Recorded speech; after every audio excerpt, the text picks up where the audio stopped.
Halo semuanya, balik lagi di podcast 3 Malam Kelam. Karena horor itu gak cuma ada di film aja. Malam ini kita bakal bahas sesuatu yang sering banget terjadi di kampus P, ibaratnya rahasia umum. Yap, gedung cendol. Gedung paling tua, paling dingin, dan katanya paling banyak penunggunya.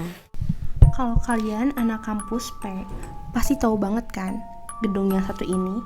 Dari luar sih kelihatannya biasa aja. Tapi kalau kalian masuk sendirian, apalagi waktu malam-malam, suasananya tuh kayak bikin nahan napas gitu ya, Sal.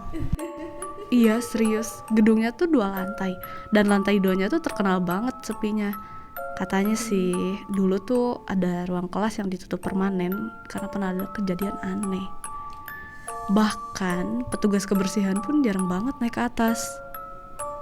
Oke, kita langsung mulai aja ya ke cerita pertama. Jadi waktu itu ada teman kita, sebut aja namanya tuh Dia. Ceritanya si Dia tuh mau sholat di musola gedung cendol. Waktu lagi sujud, dia sadar ada orang lain tuh yang ikut sholat di sebelah dia. Gerakannya tuh sinkron banget. Tapi anehnya pas dia salam ke kanan, kan dia baca doa dulu gitu ya, salam dulu. Nah tapi pas dia nengok, orang itu tuh gak ada temen-temen. Dia pikir ya di situ dia cuma halusinasi doang. Sampai akhirnya pas salam tuh dia iseng lihat ke lantai, dan ternyata bayangan orang itu masih ada. Ih, sumpah aku merinding banget. Aku juga pernah denger nih guys dari salah satu mahasiswa yang ada di kampus P. Katanya di musola itu, khususnya di gedung C, ada bagian atap yang bolong kan.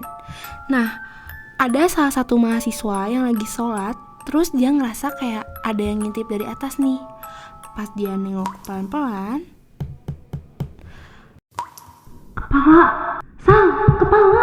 Beneran deh, kepala tanpa badan, mukanya pucet banget. Sumpah serem banget. Dan itu tuh bukan cuma satu orang aja yang lihat. Dan setelah itu orang-orang tuh pada sepakat buat gak sholat sendirian di musola itu. Jadi mereka pada ngajakin temannya untuk sholat bareng gitu loh. Dari situ banyak yang bilang kalau gedung cendol tuh emang punya aura yang beda, kayak dingin dan lebih menusuk gitu loh. Apalagi kalau udah lewat jam 5 sore. Nah kebetulan ada cerita juga nih yang pada dasarnya tuh buat aku gak bisa tidur semalaman waktu aku pertama kali ngedenger ya. Jadi ada satu kelas sore di lantai 2, tetap di gedung yang sama ya, tapi kan itu 2 lantai itu. Kelas terakhir abis maghrib, cuman mereka doang tuh yang masih ada di sana. Nah salah satu mahasiswinya duduk paling deket pintu. Jadi kelas kita tuh ada kursi yang deket pintunya kan, pintu masuk.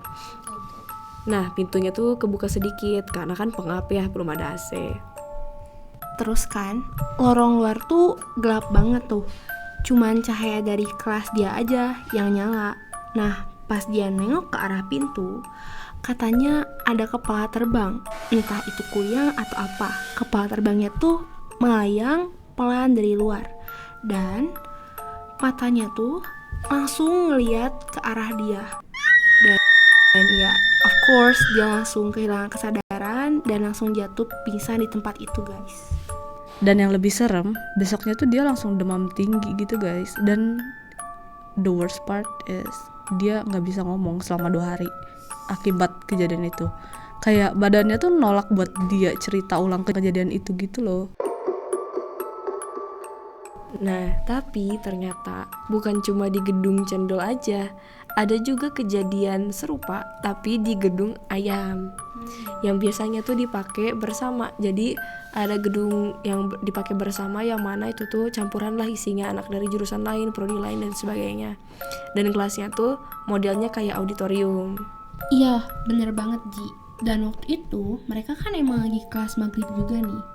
Temennya bilang deh, kayaknya kita gak sendirian deh.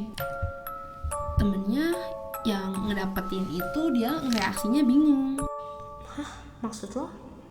Itu pas mereka ngeliat ke arah jendela kecil di belakang, ada muka putih nempel di kaca. Dia tuh senyum, tapi datar gitu. Mereka langsung foto dan sumpah guys, foto itu masih ada sampai sekarang dan mukanya tuh jelas banget, bukan cuma pantulan kaca. Sumpah ya, itu salah satu bukti nyata yang bikin kita yakin kalau di kampus P tuh gak cuma kita doang yang belajar.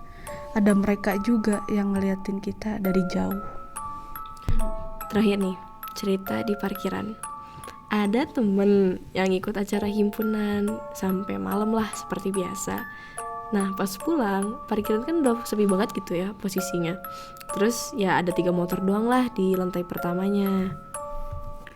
Dia lagi jalan pelan sambil buka kunci motor. Terus dia tuh ngerasa kayak ada angin dingin banget lewat, tapi hening di situ suasananya guys. Pas dia nengok ke belakang, ada sosok perempuan, bajunya merah, rambutnya panjang banget. Dia melayang dan ngeluarin suara kayak tangisan tapi ketawa campur gitu deh guys. Serem gak sih? Emang serem banget sih Mi. Terus dia tuh langsung kabur nggak pakai helm gitu guys, kasian banget. Dan sejak saat itu katanya dia nggak pernah lagi berani pulang paling akhir kalau ada acara malam. Kayaknya dia trauma gitu deh. Setuju Beb. Dan dari semua cerita itu ada satu hal yang bisa kita pelajari. Gak semua tempat sepi itu kosong. Kadang ada yang masih tinggal di sana. Jadi, kalau kalian masih harus kelas malam, apalagi di gedung cendol nih guys, jangan pernah sendirian ya. Oke, jadi sampai sini dulu untuk episode kali ini ya guys. Tetap nyalain lampu, tapi jangan lupa gelap kadang lebih jujur daripada terang. Oke, sampai jumpa di episode selanjutnya di podcast 3 Malam Kelam. Karena horor itu gak cuma ada di film.